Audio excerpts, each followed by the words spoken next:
Dawn was yet to break, and a cold fog covered the Auckland region as the two-seater, unmarked, olive-green seaplane travelled across the Hauraki Gulf. A stark contrast to 5 days earlier, when the same aircraft was flying in sunshine over Fiji.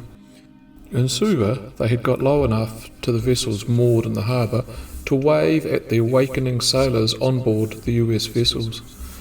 The conditions in New Zealand would make that sort of low-level run impossible.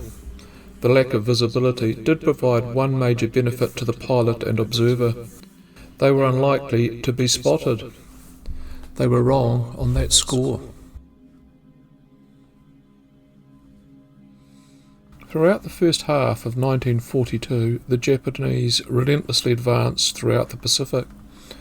Java, Burma, Solomons and New Guinea were all largely under Japanese control. Darwin had been bombed, and there was a very real threat Australia would at least be partly invaded and New Zealand would then be next. Both Australia and New Zealand now needed to reassess their external defence policies and look at their own backyards. It was now no longer sufficient to focus on intermittent raids by armed merchant ships and submarines and gear up instead for a possible invasion, to which New Zealand was ill-prepared, grossly ill-prepared.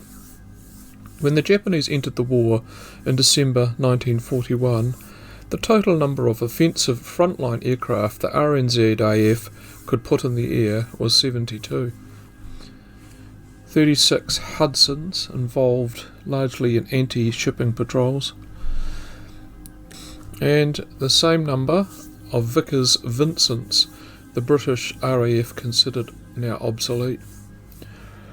In training aircraft, the RNZAF had aplenty, and as I've covered before, one of them crashed into Akaroa.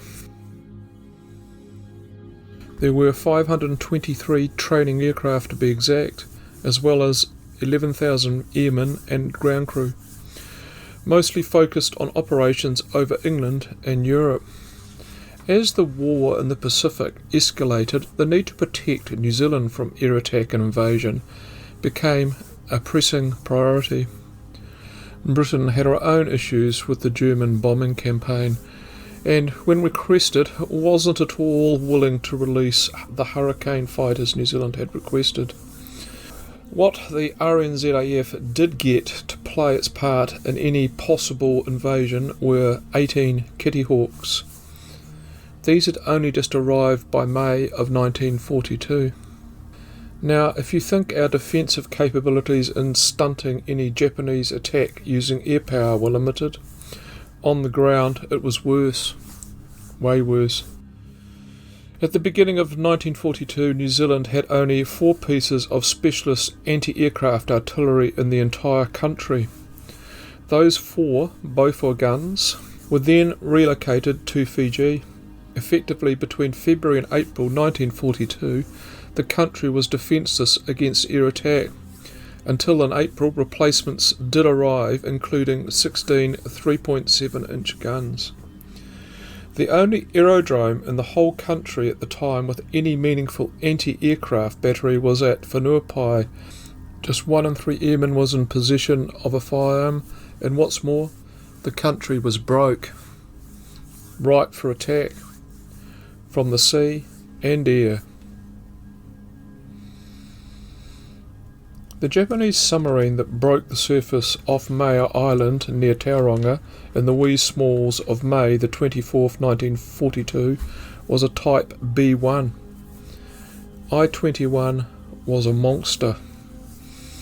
110 metres long, crewed by 96, the sub could travel 45 kilometres an hour on the surface for incredible distances, and capable of undertaking missions of 25,000 kilometres. When you see docos about the Japanese subs travelling to Germany, it would be one of these. I-21 had been involved with the war even before it had formally started, having reconnoitred the Hawaiian Islands before Pearl Harbor and played a bit part on the day of the attack. New Zealand was in her backyard, and so was Australia, where 4 of her sister ships were similarly currently scouting for targets, juicy cruisers and battleships, tankers as well. I-21 possessed 6 torpedo tubes and a 140mm deck gun, as well as 2 anti-aircraft machine guns. These weren't her only armaments. Depending on configuration, a Type B1 could carry mini-submarines,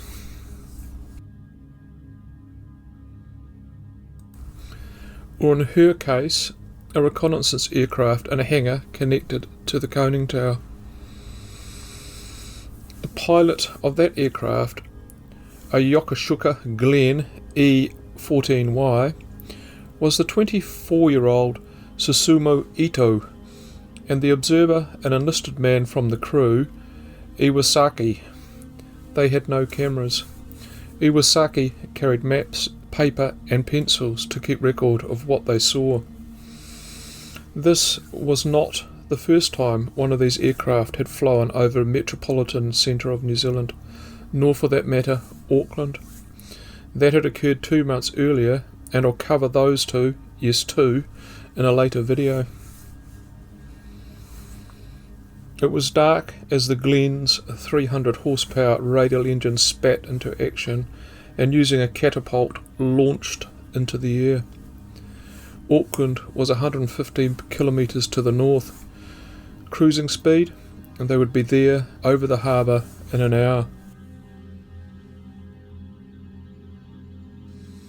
There was one main target at the forefront of the minds of Ito and Iwasaki, the battleship Chicago. They had hoped to spot her in Fiji, and now surmised Auckland was the next port of call.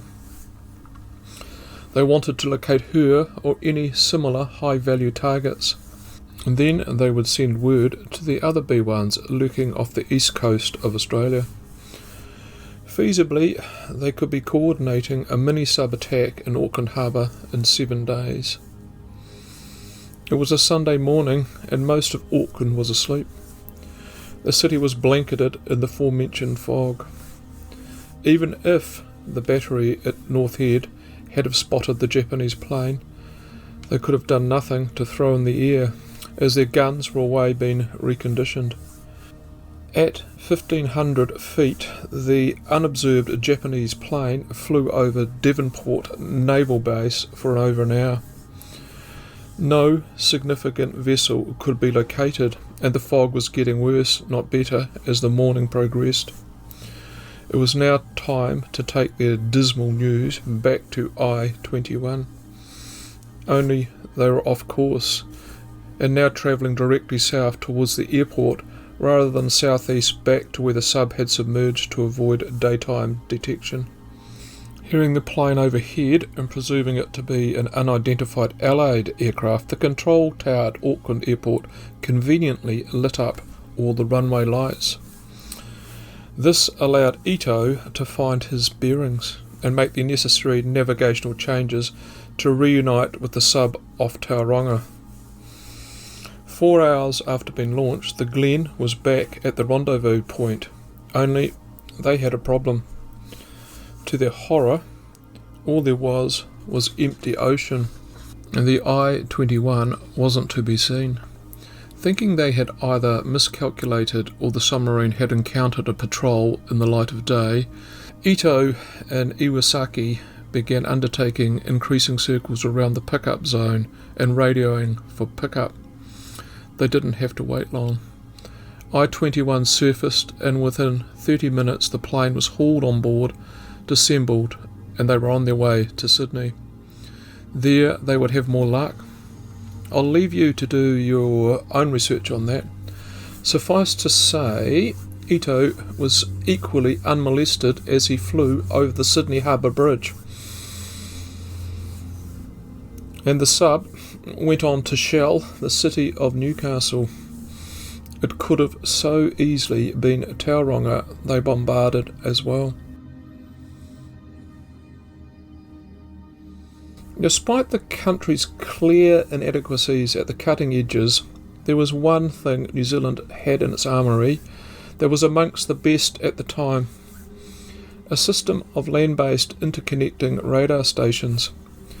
6 of them were located Auckland or north, from whence it was likely presumed the enemy would travel. Up until the Japanese entry, those stations had been focused on the sea-bound threat. Unbeknownst to the Japanese airmen, they had literally been on the radars of 2 of those stations. However, in a scene that mirrored the prelude to Pearl Harbor, the reports of an unidentified plane were passed up the chain of command and dismissed as misidentification. It was only after the intel reçu later in the morning it was established there was no misinterpretation and the aircraft must have been Japanese. By then the Glen was in its hangar under the waves heading north, where the submarine itself was spotted on a radar on board what I believe was a Hudson, 400 miles north of North Cape. And nor was this the first time I-21 was in the crosshairs on May the 24th. A fishing boat had reported to authorities a submarine on the surface off Mayor Island as day broke on the Sunday. Submarines being a fairly distinctive craft and fairly hard to misidentify, one thinks, they would stand out like proverbials in the calm ocean of the Bay of Plenty, particularly one of this size. Reports also came in from land-based observers 25 kilometres away of a possible submarine off the coast. Inexplicably, given the independent nature and similar details, location, etc., these were all dismissed. Rather than being sunk with all hands as it was in November 1943, the I-21 may have met a different fate. History would also likely have been rewritten had a major capital ship been spotted in Auckland earlier that day. Auckland would likely have suffered a midget submarine attack, just like Sydney. In case you were wondering, Ito survived the war and ran a small fishing tackle shop. He died about 6 years ago, just a couple of years short of the ton. Oh yeah, by the way, if you want a video to watch in this similar vein, as well as the bomber crash one as well, take a look at this little number, where I explore the possibility there is a yet to be discovered sunken Japanese submarine lying on the bottom of the Kaikoura Coast. Thanks to all my subscribers, I do appreciate your support, and I'll spot you next time.